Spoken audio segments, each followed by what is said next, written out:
अन्नदाता। पग पग पर है संग तुम्हारे अन्नदाता। लहू किसानों का बन के पसीना सींचता है धरती का सीना। मेहनत का तेरी हक दिलवाने, नई तकनीक नई खोज बताने। पशुधन को गुणवान बनाना, पौध सुरक्षा को सिखलाना, खेती के सब गुर समझाने, भारत का सरताज बनाने। आठों पहर है संग तुम्हारे अन्नदाता अन्नदाता। सुप्रभात। सूरज की पहली किरण के साथ मैं हिना जुबैर आप सभी दर्शकों का अन्नदाता कार्यक्रम में स्वागत करती हूं। चलिए सबसे पहले देखते हैं कि क्या है विशेष आपके लिए आज के कार्यक्रम में। तालाब में मछलियों की देखरेख एवं प्रबंधन पर जानकारी।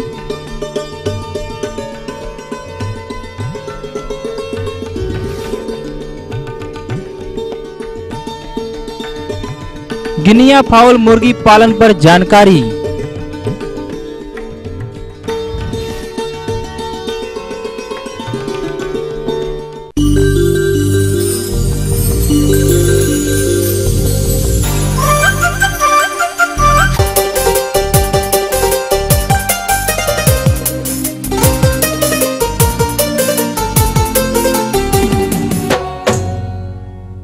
रबी मौसम में उगाई जाने वाली दलहनी फसलों के अंतर्गत मसूर की बात की जाए तो इसकी खेती प्रदेश के टाल क्षेत्रों में बड़े पैमाने पर की जाती है। तो जिन किसान भाई ने धान एवं मक्का की कटाई कर ली है, वे अपने खाली पड़े खेतों में इस समय मसूर की खेती कर अच्छा लाभ ले सकते हैं। किंतु मसूर की खेती से अधिक उपज प्राप्त करने के लिए इसकी खेती में वैज्ञानिक बिंदुओं को अपनाना होगा, जैसे कि सही खेत का चुनाव, खेत की तैयारी, देसी एवं पुराने बीजों का चयन न करके उन्नत बीजों का चयन कर बुआई करना इत्यादि। परंतु किसान भाई इन पहलुओं पर विशेष ध्यान नहीं देते।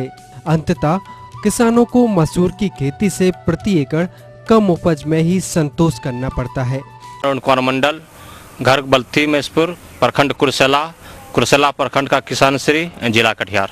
मैं मसूर की खेती के लिए वैज्ञानिक विधि से जानना चाहता हूँ। खाद क्या होगा, कैसे क्या करना है, ये सब पूरा जानकारी हम चाहते हैं। अतः किसान भाइयों मसूर की खेती कैसे करें, इस संदर्भ में जानकारी दे रहे हैं एक कृषि वैज्ञानिक। किसान भाई आज बात करेंगे कि जिन धान वाले इलाकों में धान की आगात कटाई हो चुकी है, उन क्षेत्रों में दलहनी फसल के रूप में मसूर की फसल किस तरीके से ली जाए। तो किसान भाई मसूर की खेती में जो ध्यान रखने योग्य बातें हैं वो ये हैं कि सबसे पहले आप खेत की तैयारी जो है, पहली जुताई मिट्टी पलटने वाले हल से कर दें और 2 से 3 जुताई जो है कल्टीवेटर से करके पाटा लगा दें। प्रत्येक जुताई के बाद पाटा लगाने की आवश्यकता है और ये ध्यान रखना है कि खेत को इस पाटा लगाने के क्रम में समतल करने का प्रयास करें, जिससे कि आपकी फसल अच्छी हो सके। उर्वरक प्रबंधन की जहाँ तक हम बात करें किसान बंधु, तो अगर आपने मिट्टी की जांच करा ली है तो बहुत अच्छा, अन्यथा जो है 20 किलोग्राम नत्रजन एवं 40 किलोग्राम स्फुर की आवश्यकता पड़ती है मसूर की खेती में। उसके बाद किसान भाई बात करते हैं कि किन किस्मों का चुनाव करना चाहिए और किस तरीके से करना चाहिए। तो किस्मों के चुनाव में ये सावधानी बरतने की ज़रूरत है कि जिन किस्मों को आप खरीद रहे हैं वो किस्में जो हैं आपके क्षेत्र के विशेष के लिए उपयुक्त हों और उन किस्मों को जहाँ से भी आप खरीदें वो विश्वसनीय संस्था होनी चाहिए। उन किस्मों के चुनाव के लिए आप कृषि विज्ञान केंद्र के वैज्ञानिकों से भी संपर्क कर सकते हैं। किसान भाई पहली जो बीज की किस्म है वो है PL 406। इस किस्म को आप 25 अक्टूबर से लेकर 25 नवंबर तक आराम से लगा सकते हैं, ये उपयुक्त समय है और ये जो है 130 से लेकर 140 दिन में परिपक्व हो जाती है और इसकी जो औसत उपज हम लोगों ने अब तक देखी है वो 18 से 20 कुंटल प्रति हेक्टेयर की औसत उपज है और पूरे बिहार में इस किस्म को लगा सकते हैं। दूसरी जो किस्म है वो मल्लिका के नाम से जानी जाती है। इस किस्म को आप 15 अक्टूबर से लेकर 15 नवंबर तक लगा सकते हैं और इसकी जो औसत उपज है वो 20 से लेकर 22 कुंटल प्रति हेक्टेयर है और एक और किस्म है किसान भाई जिसको अरुण के नाम से जानते हैं, इसको PL 7712 भी कहते हैं। इस किस्म को भी 15 अक्टूबर से लेकर 15 नवंबर तक आप लगा सकते हैं और इसकी जो औसत उपज है वो 22 से लेकर 25 कुंटल तक है। एक दूसरी किस्म है जिसको HUL 57 के नाम से जानते हैं। इस किस्म को आप 25 अक्टूबर से लेकर 15 नवंबर के बीच में लगा सकते हैं और इसकी जो औसत उपज है वो 20 से लेकर 25 कुंटल प्रति हेक्टेयर है और ये 120 से लेकर 125 दिन में तैयार हो जाती है। एक और किस्म है जिसको हम KLS 218 के नाम से जानते हैं। इस किस्म को 25 अक्टूबर से लेकर 15 नवंबर तक अगर आप लगाते हैं तो आपको अच्छी उपज प्राप्त होगी। इसकी परिपक्वता अवधि जो है 120 से लेकर 125 दिन तक है और इसकी जो औसत उपज क्षमता है वो 20 से 25 कुंटल प्रति हेक्टेयर है। एक और दूसरी किस्म है जिसको नरेंद्र मसूर 1 के नाम से जानते हैं। इसको भी आप 25 अक्टूबर से लेकर 15 नवंबर तक लगा सकते हैं। इसकी जो परिपक्वता अवधि है वो 120 से लेकर 125 दिन की है और इसकी जो औसत उपज क्षमता है ये 20 से 25 को वर्णन किया, इन किस्मों के बारे में बताया। इन किस्मों के साथ आप अपनी मसूर की खेती आरंभ कर सकते हैं। इसके बाद बात आती है किसान बंधु कि बीज दर क्या हो। तो छोटे प्रजाति की जो मसूर की किस्में हैं उनके लिए बीज दर 30 से 35 किलोग्राम प्रति हेक्टेयर की दर से आप लेंगे एवं बड़े प्रजाति की अगर मसूर की बीज आप लेके खेती करने चल रहे हैं तो 1 हेक्टेयर के लिए 40 से 45 कुंटल प्रति हेक्टेयर है। तो जिन किस्मों का मैंने यहाँ प्रति हेक्टेयर की दर से आप बीज खरीदेंगे। बीज खरीदने के बाद काफ़ी महत्वपूर्ण हो जाता है कि उस बीज का जो आने वाली रोग है, आने वाले जो कीट हैं उनसे मुकाबला करने के लिए उस बीज का किस तरीके से हम बीज उपचार करें। तो पहला जो उपचार है वो बुआई से 48 घंटे पहले आप जो है एक फफूंदनाशी दवा डाइफोल्टान, थीरम या कैप्टान, इसकी 2.5 ग्राम की मात्रा 1 किलोग्राम बीज के लिए पर्याप्त होती है। तो मसूर की जो आप खेती करने चल रहे हैं, मसूर का जो आपने बीज लिया है उसमें 1 किलोग्राम में 2.5 ग्राम की मात्रा के हिसाब से फफूंदनाशी दवा, थीरम या कैप्टान या डाइफोल्टान का आप उसमें के साथ आप बीज उपचार कर सकते हैं। इसके बाद कई क्षेत्रों में देखा जाता है कजरा पिल्लू का प्रकोप जो है वो काफ़ी ज़्यादा बढ़ते जा रहा है। तो कजरा पिल्लू से बचाव के लिए 8 ml जो है क्लोरपाइरिफास 20 EC की मात्रा से आप जो है उपचार करेंगे। और ध्यान आपको ये रखना है कि पहला उपचार आप फफूंदनाशी से करेंगे, उसके बाद दूसरा उपचार जो है कीटनाशी से करेंगे। तो कीटनाशी से करने के लिए मैंने अभी आपको बताया कि जो क्लोरपाइरिफास 20 EC की मात्रा है वो 20 EC की 8 ml प्रति किलोग्राम की दर से मात्रा को आप उस बीज में मिलाएंगे। इसके बाद जो है आप पर्याप्त राइजोबियम कल्चर कई किलो के लिए आता है। तो जो भी राइजोबियम कल्चर लेंगे आप जहाँ से भी लेंगे उनको बताएंगे कि मसूर के लिए मुझे राइजोबियम कल्चर चाहिए।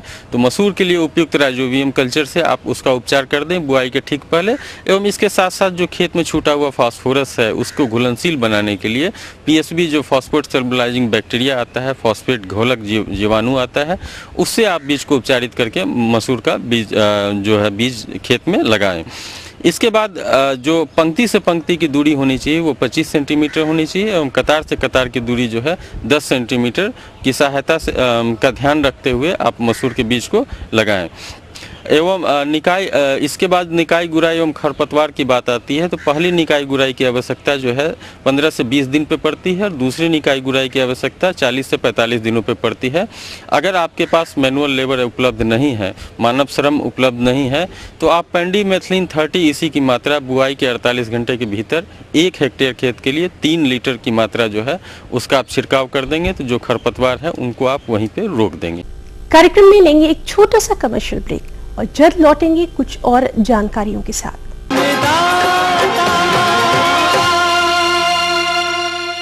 हम लाएंगे बदलाव। स्वयं एग्रो पेश करते हैं विदेशी तकनीक से बना special steel temper blade, export quality heavy duty gear works, Bharat का एकमात्र डीजल और समय की बचत करने वाला स्वयं रोटावेटर।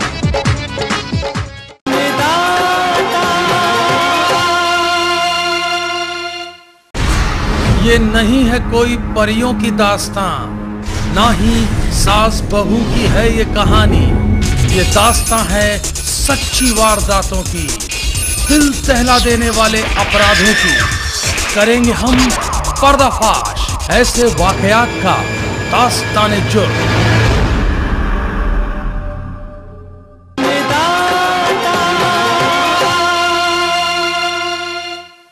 ब्रेक के बाद एक बार फिर से आप सभी दर्शकों का अन्नदाता कार्यक्रम में स्वागत है।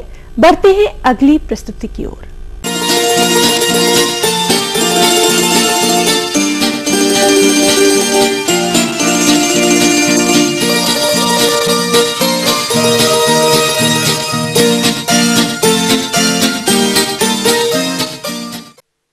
कृषि से व्यवसायों के अंतर्गत यदि मछली पालन की बात की जाए तो किसानों के लिए यह दिन प्रतिदिन लाभकारी व्यवसाय बनता जा रहा है और यह लाभ निरंतर बना रहे, इसके लिए जरूरी है कि आप समय समय पर तालाब की देखरेख करते रहें। यदि आप तालाब में मछलियों की देखरेख व प्रबंधन पर ध्यान नहीं देंगे तो मछलियों की वृद्धि व विकास तो कम होगा ही, साथ ही उनमें रोगों का प्रकोप होने की संभावना भी बढ़ जाती है। अंततः आपको अपने तालाबों से वह लाभ नहीं मिल पाएगा जो कि मिलना चाहिए। अब बात यह आती है कि कैसे करें तालाब में मछलियों की देखरेख व प्रबंधन। इस हेतु जानकारी के लिए आइए मिलते हैं TCA ढोली के डॉक्टर RK ब्रह्मचारी से।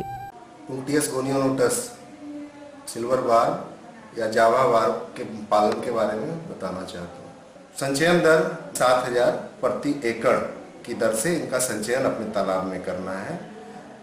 किसान बंधु संचयन उपरांत जो normal feeding behaviour strategy, feeding में क्या कि राइस ब्रान और खल्ली, तोड़ी का या सरसों का खल्ली, इसके लिए चावल का कुंडा या राइस ब्रान या सरसों या तोड़ी का खल्ली 1:1 रेशियो में, मतलब 1-1 किलो दोनों को मिलाएंगे और उसमें 1 किलो में 10 ग्राम एग्रीमीन फोर्ट मिला करके अपने तालाब में इसको दे सकते हैं।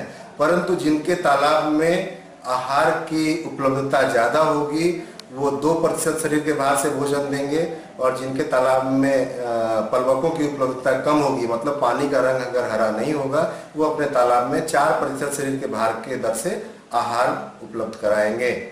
अतः मत्स्य पालक भाइयों, तालाब में मछलियों की देखरेख व प्रबंधन कैसे करें, इस विषय पर जानकारी देने के लिए हमारे बीच उपस्थित हैं मत्स्य विभाग पटना के डॉक्टर RP सिंह। को कई बातों को, कई कारकों को ध्यान में रखा जाता है। अगर इन कारकों में अगर देखें तो मछली का जल प्रबंधन एक बहुत ही अति महत्वपूर्ण विषय है। जल प्रबंधन अति महत्वपूर्ण इसलिए है कि कीड़ों का बहुत ज़्यादा प्रकोप हो जाता है, खरपतवार का बहुत ज़्यादा प्रकोप हो जाता है। इसके लिए कीट प्रबंधन में हमें देखना होता है कि किस तरह का कीट है, उसके अनुसार हम दवाइयों का प्रयोग करते हैं, केरोसिन तेल का प्रयोग करते हैं।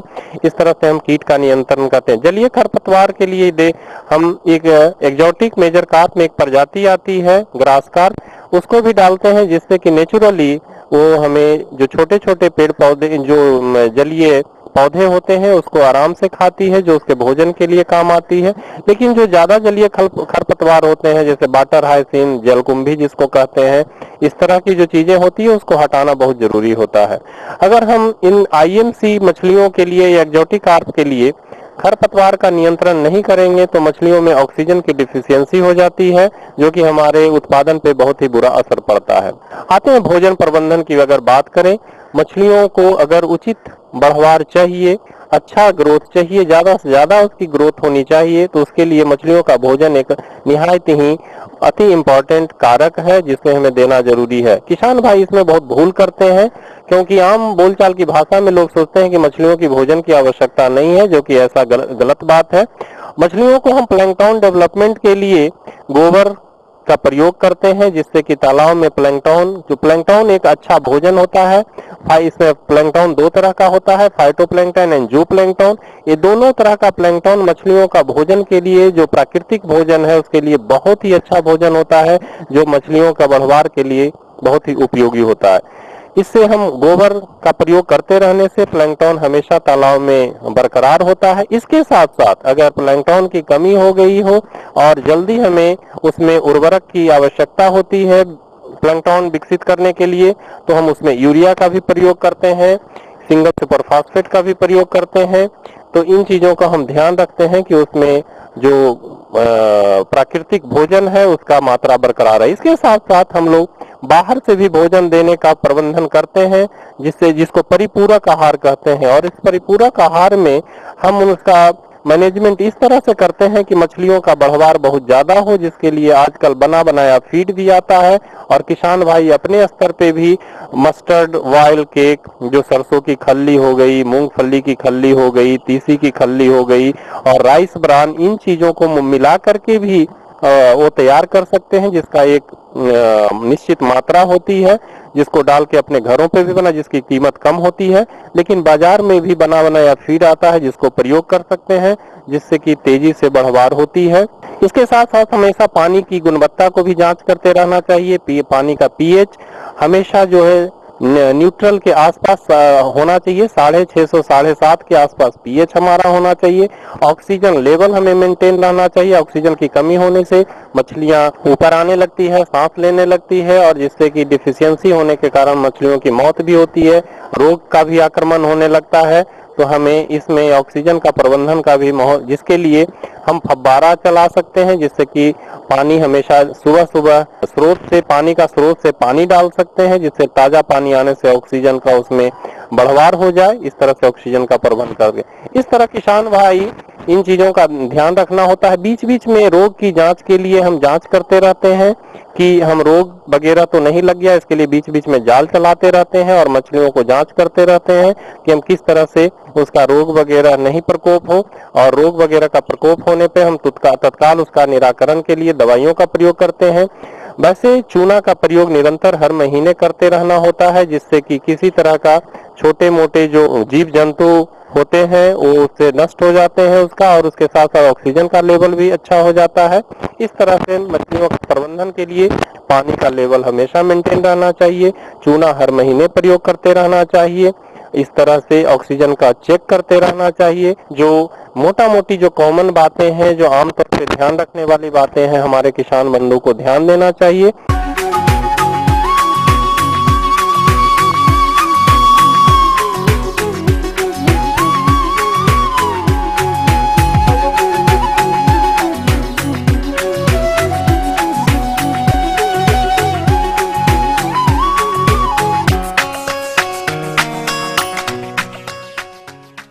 बिहार एवं झारखंड में लघु एवं सीमांत किसानों की संख्या बहुत अधिक है, जिनकी आर्थिक स्थिति ठीक न होने के कारण अधिक लागत वाले कृषि सह व्यवसायों को नहीं अपना पाते हैं, तथा दूसरी तरफ आर्थिक स्थिति ठीक न होने के कारण वो कुपोषण की समस्या के शिकार होते हैं।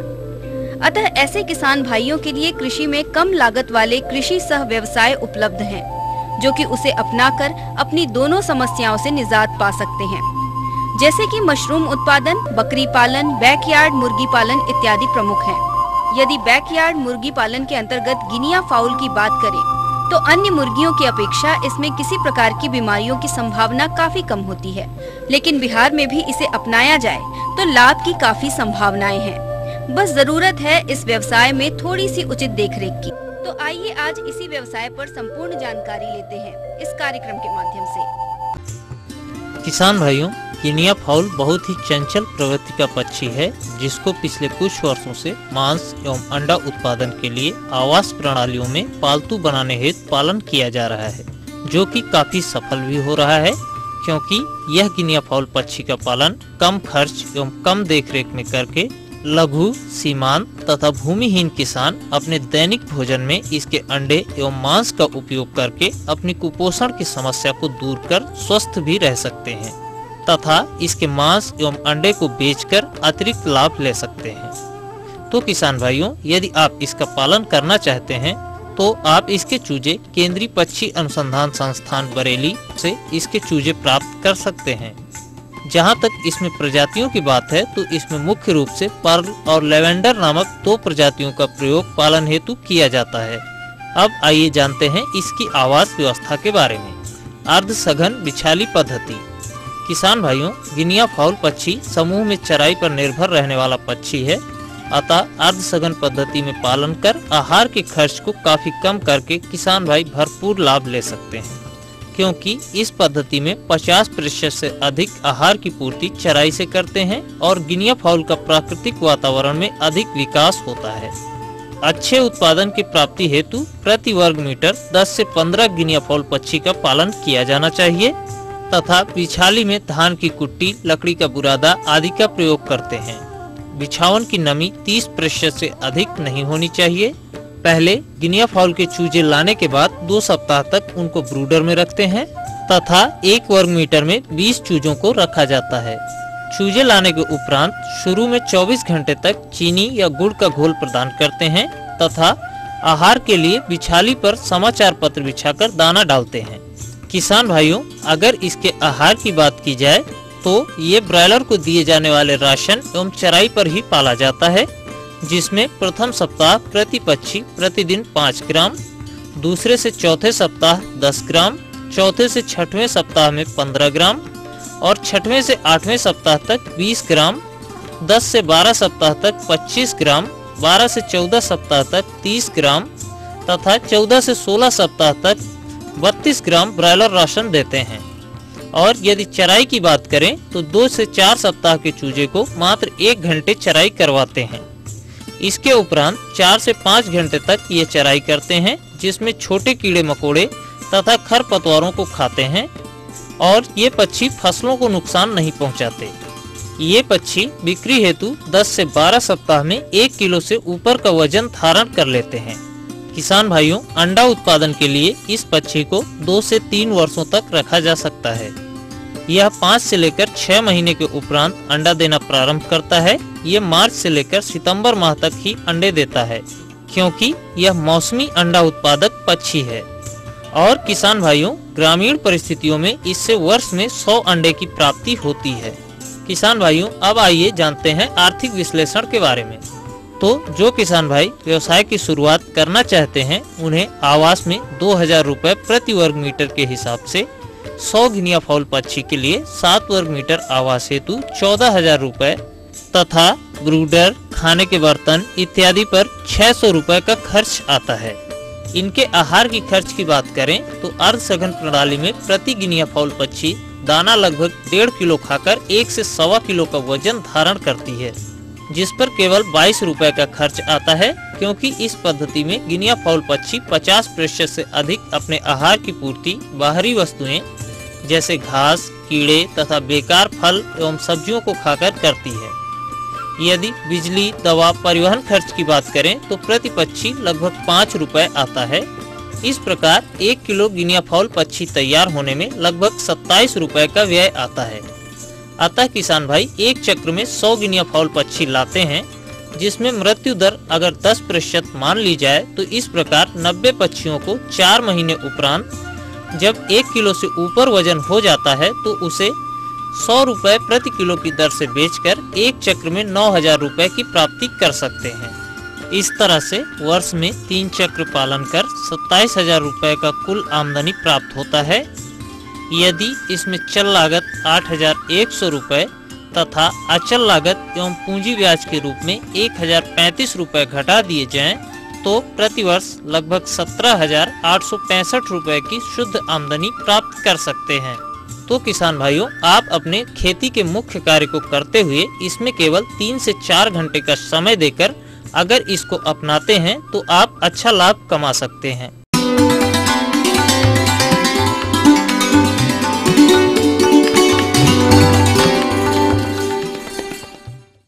अन्नदाता हेल्पलाइन निशुल्क फोन संपर्क सेवा के माध्यम से पूछे गए प्रश्नों में से चयनित प्रश्न और उसका जवाब इस प्रकार है। ग्राम अरकोरो, जिला रांची के कृषक भवेश कुमार, आप अन्नदाता निशुल्क फोन संपर्क सेवा के माध्यम से राजमा की बुआई विधि के बारे में जानकारी चाहिए है। तो भवेश कुमार जी, आपकी जानकारी के लिए प्रस्तुत है कार्यक्रम का यह अंश। राजमा की उन्नतशील किस्में हैं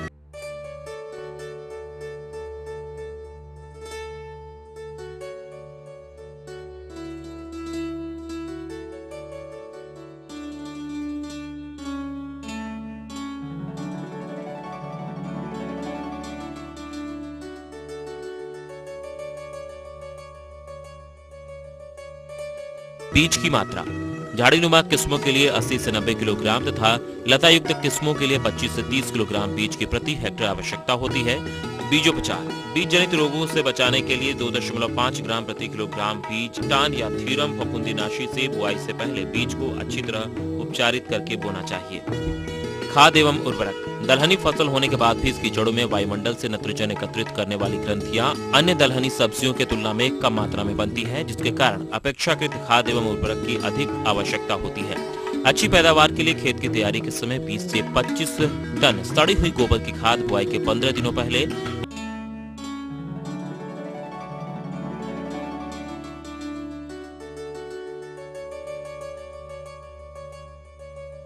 आधी मात्रा सुपर फास्फेट सिंगल तथा म्यूरेट ऑफ पोटाश की पूरी मात्रा आधारीय खुराक के रूप में बुआई के समय तथा नाइट्रोजन की शेष मात्रा फूल आने की अवस्था में देना चाहिए। बीज की बुआई तथा दूरी। बीज की बुआई समतल खेत में या उठी हुई मेड़ों या क्यारियों में करते हैं। झाड़ीनुमा किस्मों के लिए पंक्ति से पंक्ति की दूरी 45 से 60 सेंटीमीटर तथा पौध से पौध की दूरी 10 से 15 सेंटीमीटर रखते हैं। लता युक्त चढ़ने वाले किस्मों के लिए 75 सेंटीमीटर पंक्ति से पंक्ति तथा 25 से 30 सेंटीमीटर पौध से पौध की दूरी रखते हैं। बीजों की बुआई 5 सेंटीमीटर की गहराई पर करना उपयुक्त होता है। अंतः सस्य क्रियाएं। परीक्षणों के आधार पर पाया गया है कि फसल की प्रारंभिक अवस्था में एक निराई या गुड़ाई करने के पश्चात बढ़वार व पैदावार में अनुकूल प्रभाव पड़ता है। सिंचाई। बीज अंकुरण के लिए बुआई के समय खेत में पर्याप्त नमी होनी चाहिए। पौधों की अच्छी बढ़वार व पैदावार के लिए खेत में पर्याप्त नमी होनी चाहिए। यह फसल मृदा नमी के प्रति अति संवेदनशील है, अतः मृदा की नमी को ध्यान में रखते हुए नियमित अंतराल पर सिंचाई करते रहना चाहिए। प्रमुख कीट। तने की मक्खी। यह राजमा की फसल को नुकसान पहुंचाने वाला महत्वपूर्ण कीट है। इस कीट की चिड़िया पत्तियों के अंदर घुसकर सुरंग बनाते हुए पर्णवृंत तथा तने में पहुंचकर पौधे को क्षतिग्रस्त कर देते हैं। प्रबंधन। क्यूनाल फास 0.05% का घोल बनाकर छिड़काव करें। तुड़ाई। फलियों की तुड़ाई हमेशा मुलायम एवं हरी अवस्था में करनी चाहिए। राजमा की झाड़ीनुमा किस्मों में हरी फलियों की औसतन 60 से 70 क्विंटल व लता युक्त चढ़ने वाली किस्मों में 90 से 120 क्विंटल प्रति हेक्टेयर उपज प्राप्त हो जाती है। सूखे दानों की उपज औसतन 12 से 18 क्विंटल प्रति हेक्टेयर पाई गई है।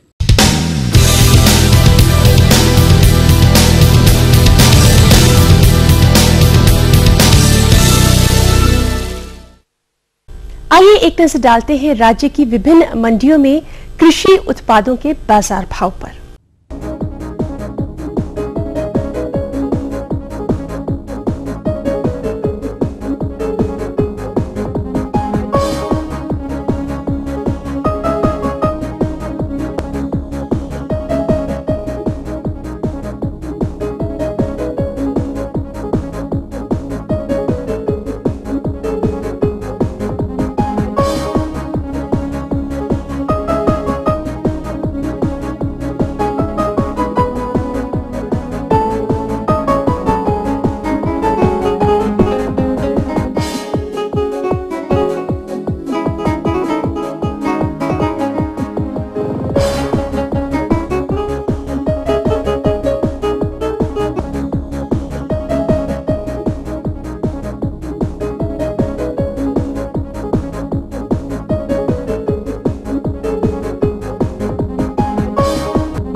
हम ये उम्मीद करते हैं कि आज का कार्यक्रम आप सभी दर्शकों के लिए उपयोगी रहा होगा। किसान भाइयों, अन्नदाता आपकी सेवा के लिए संकल्परत है। कृषि संबंधित समस्या एवं सुझाव के लिए आप हमें इस पते पर संपर्क कर सकते हैं। प्रोड्यूसर अन्नदाता, ETV Bihar, Jharkhand, Ramoji film city, Hyderabad 501512। साथ ही आप हमें ईमेल भी कर सकते हैं। हमारा ईमेल है annadatabihar@etv.co.in। इसके अतिरिक्त आप हमें निशुल्क हेल्पलाइन नंबर 18004254 पर दोपहर 2 से 3 बजे के बीच संपर्क कर सकते हैं। आज के कार्यक्रम में फिलहाल इतना ही। कल फिर इसी समय आपसे मुलाकात होगी कृषि संबंधित कुछ और जानकारियों के साथ। तब तक के लिए पूरी अन्नदाता टीम को आज्ञा दीजिए। नमस्कार।